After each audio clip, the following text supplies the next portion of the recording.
அனைவருக்கும் வணக்கம். கர்த்தராகிய இயேசு கிறிஸ்துவின் நாமத்தினாலே உங்களை வாழ்த்துகிறேன். இது வந்து அழைக்கப்பட்டவர் என்ற இந்த நிகழ்ச்சி மூலிமா உங்களை சந்திப்பதில் மிக சந்தோஷம். இந்த நிகழ்ச்சியில் நான் இன்று உங்களுக்காக சொல்லப்போகும் வார்த்தை என்னவென்றால், காணிக்கை தசம பாகம் கொடுத்தா தான் தேவன் கேட்குறாரு, அதுதான் அது முக்கியம் அப்படின்னு நீங்கள் நினைக்கிறீங்க. அப்படி கிடையாதுங்க. ஆண்டவருக்கு பிரியமானது என்னென்னா, நீங்கள் லூக்கா 12:14 பார்த்தீங்கன்னா, 12 முதல் 14 வரை பார்த்தீங்கன்னா, நீங்கள் உங்கள் வீட்டினுடைய விருந்து ஏதாவது வச்சிங்கன்னா, அதை உங்கள் உறவினருக்கோ, நண்பர்களுக்கோ, சகோதரர்களுக்கோ அளிக்காமல், அதை இல்லாதவர்கள், முடமானவர்களோ, இயலாதவர்களோ அவர்களை கூப்பிட்டு அவங்களுக்கு கொடுங்க. அப்போது அதுக்கேற்ற கைமாறு உங்களுக்கு கிடைக்கும் அப்படின்னு ஆண்டவர் சொல்லியிருக்கார். ஏன்னா நல்லா இருக்கவங்களை கூப்பிட்டு கொடுத்தா மறுபடியும் அவங்க ஒரு நாள் நம்மளை கூப்பிட்டு கொடுப்பாங்க, அது சமமாகிடும்.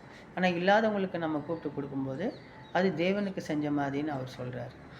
நீங்கள் மத்தேயு 25வது அதிகாரம் 31 வருஷத்துலேருந்து 46 வருஷம் வரைக்கும் படித்து பார்த்தீங்கன்னா, தேவன் நியாய தீர்ப்புக்காக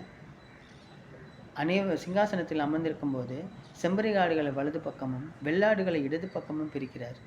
அப்போ வலது பக்கம் இருக்கிறவங்களை பார்த்து சொல்கிறாரு, வாருங்கள் என் தந்தையால் ஆசீர்வதிக்கப்பட்டவர்களே, இதோ நான் பசியாக இருந்தேன் எனக்கு உணவு கொடுத்தீர்கள், தாகமாக இருந்தேன் தண்ணீர் கொடுத்தீர்கள், ஆடையின்றி இருந்தேன் ஆடை கொடுத்தீர்கள், தனிமையில் இருந்தேன் விசாரித்தீர்கள், நோயிற்று இருந்தேன் பார்க்க வந்தீர்கள்.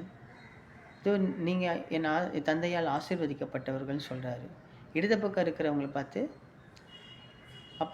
அப்பாலே போ அப்படின்ற மாதிரி சொல்கிறாரு. ஸோ நம்ம இதுலேருந்து என்ன தெரிஞ்சுக்கணுன்னா, தேவனுக்கு கொடுக்குறதுன்றது வந்து நம்மளுக்கு கீழே இருக்கிறவங்களுக்கும், இல்லாமல் இருக்கிறவங்களுக்கும், முடியாதவர்களுக்கும், அனாதைகளுக்கும், விதவைகளுக்கும் நம்ம செய்கிறோம் பார்த்தீங்களா, அதை தான் அவர் உண்மையாலே விரும்புகிறாரு. மற்றபடி சொல்லியிருக்காரு, நீ காணிக்கையோ பலியோ எனக்கு தேவையில்லை, நான் உங்ககிட்ட என்ன மீகா 6:7 கூட சொல்லியிருக்காரு, நியாயத்தின்படி நடந்து இரக்கத்தை தெரிந்து கொண்டு மனத்தாழ்மையுடன் நடந்து கொள்ளுங்கள், அதுதான் எனக்கு வேணும், அதுதான் சொல்லியிருக்காரு. நீங்கள் நீதிமொழிகள் 19:17 பார்த்தீங்கன்னா கூட, ஏழைக்கு இறங்குகிறவன் கர்த்தருக்கு கடன் கொடுக்கிறான், அதை அவருக்கு திரும்பி கொடுப்பார் அப்படின்னு போட்டுது. ஸோ கர்த்தருக்கு கொடுக்கறது வந்து இதுதான் உண்மையிலே கர்த்தருக்கு கொடுக்கறது.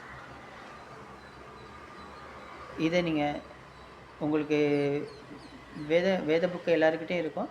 உங்களுக்கு சந்தேகம் இருந்தால் நீங்கள் அந்த வசனங்களை எடுத்து பாருங்கள்.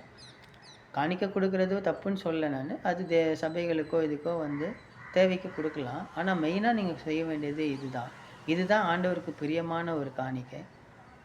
நன்றி, வணக்கம்.